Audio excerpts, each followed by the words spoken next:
안녕하십니까. 시니어 여행이야기입니다. 오늘은 경기도 양주시 유양동에 있는 양주 관아지와 양주 향교를 다녀온 이야기를 해보려고 합니다.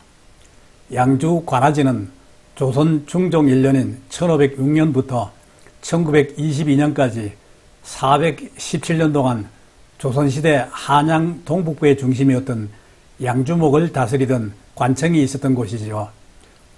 조선시대 행정제도에는 목, 부, 군, 현 등이 있었는데 양주는 그중 가장 큰 단위인 목에 해당이 되며 지방관은 목사라고 하였는데 양주 관아지는 1999년 4월 23일 경기도 기념물로 지정된 역사적인 장소입니다.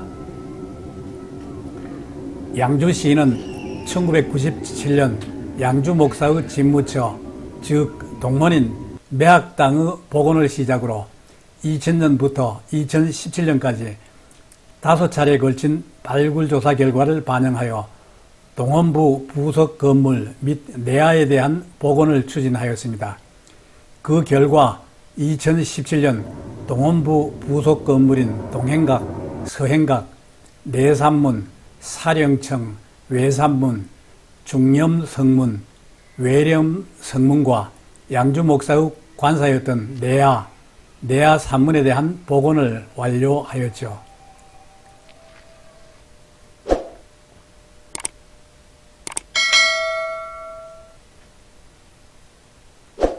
저는 복원된 양주 관아를 찬찬히 둘러보기 위해 평일 오전 친구와 둘이서 차를 몰고 양주 관아지로 향했습니다.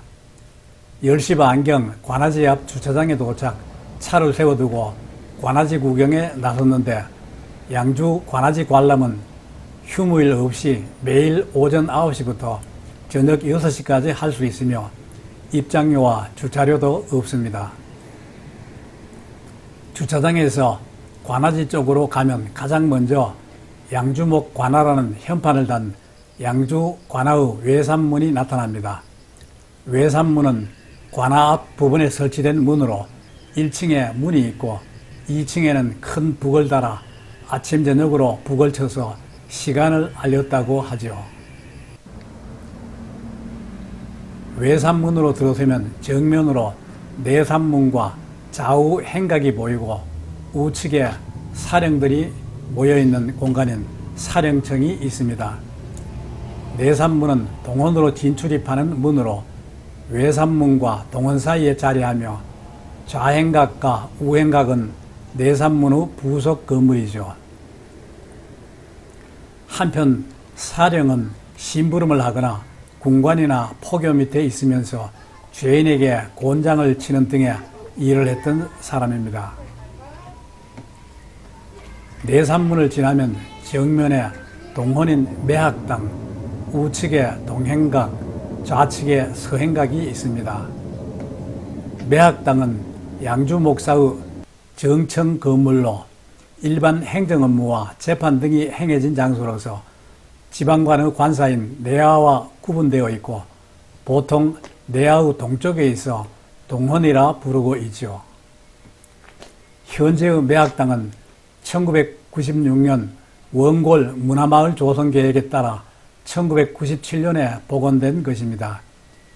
그리고 행각은 궁궐, 관아, 사찰에서 가장 중심이라 할 수 있는 건물 옆에 세우는 보조 건물로서 양주 관아에서 근무하는 군인이나 일꾼들이 대기하거나 물품을 보관하는 장소로 활용되었죠.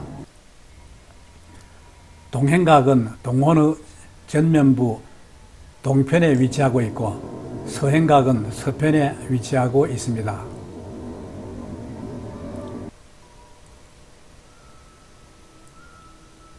매학당 뒤편에는 외렴 성문이 있는데 이 문은 동원에서 뒤편에 있는 의사대 등으로 출입하는 문이죠. 그런데 현재 이 문은 출입을 통제하고 있어 의사대로 가기 위해서는 외산문을 나와 돌아가야 합니다. 그리고 매학당 서쪽에 있는 작은 현문은 중념성문이라고 하는데 이것은 관아의 중심 건물인 동헌과 수령의 가족이 거처하던 내야를 연결하는 문이죠. 현재 중념 성문도 출입을 통제하고 있어 내야로 가기 위해서는 다시 앞 외산문으로 나와 서쪽으로 돌아가 내야 산문으로 가야 합니다. 내야 산문은 내야 영역으로 들어가는 주 출입시설로 산문이란 대궐이나 관아 건물 앞에 있는 세 개의 문을 가리키죠. 내야는 지방 수령이었던 양주 목사의 가족들이 거처했던 곳으로 내야 산문을 들어서면 내야와 내야 관리사가 있습니다. 내야는 동원 서쪽에 있어 내동헌 또는 서현이라고도 하죠. 한편 매학당 동쪽으로는 18개의 양주 목사 송덕비와 양주 관아지 유업이가 있습니다. 이것은 각지에 흩어져 있던 양주 목사들의 송덕비를 한자리에 모아둔 것입니다.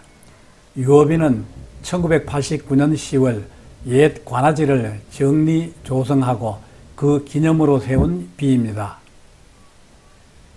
그리고 매학당 뒤편으로 조선 22대 임금인 정조가 양주 관아에 행차하여 활을 쏜 것을 기념하기 위해 건립한 의사대비가 자리하고 있습니다.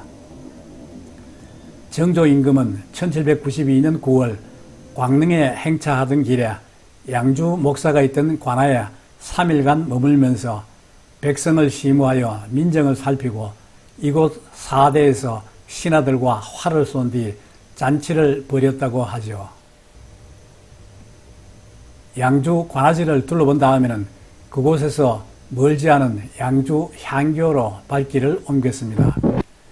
양주 관아지에서 양주 향교로 가는 길 중간에는 별산대 놀이마당 전수관이 보입니다. 별산대 놀이마당 전수관은 양주시에 전승되고 있는 탈노름인 별산대 놀이를 보존하고 전승하는 곳이라고 하지요. 양주 향교는 태종 1년인 1401년에 현유 위패를 봉한 배양하고 지방민의 교육과 교화를 위하여 창건되었으나 6.25 때 폐허화되었던 것을 1958년에 중건한 것입니다. 향교는 조선시대 지방에 세운 공립교육기관으로 중고등학교 수준의 교육을 담당하였는데 조선 후기 이래 향교는 교육 기능이 쇠퇴하고 대신 선현에 대한 재향을 통한 교화 기능을 주로 담당하였죠. 그런데 우리가 양주 향교에 갔을 때는 마침 향교가 2024년 12월 10일까지 보수공사를 하고 있어 향교 내부는 둘러볼 수 없고 외부만을 볼 수 있었습니다. 향교 앞에는 양주 향교 500여년 세월을 함께한 보호수 느티나무 한 그루가 버티고 서 있습니다. 그리고 향교 입구에 외산문이 있는데 외산문은 향교를 출입하는 정문으로 출입할 때는 동문으로 들어갔다가 서문으로 나와야 하죠. 그리고 외산문 한켠에 보수공사로 인하여 관람에 불편을 드려 죄송하다는 공사 안내간판이 놓여 있더군요. 지금까지 조선시대 한양 동북부의 중심이었던 양주시를 찾아 양주 관아지와 양주 향교를 둘러본 이야기였습니다. 끝까지 시청해 주셔서 감사합니다.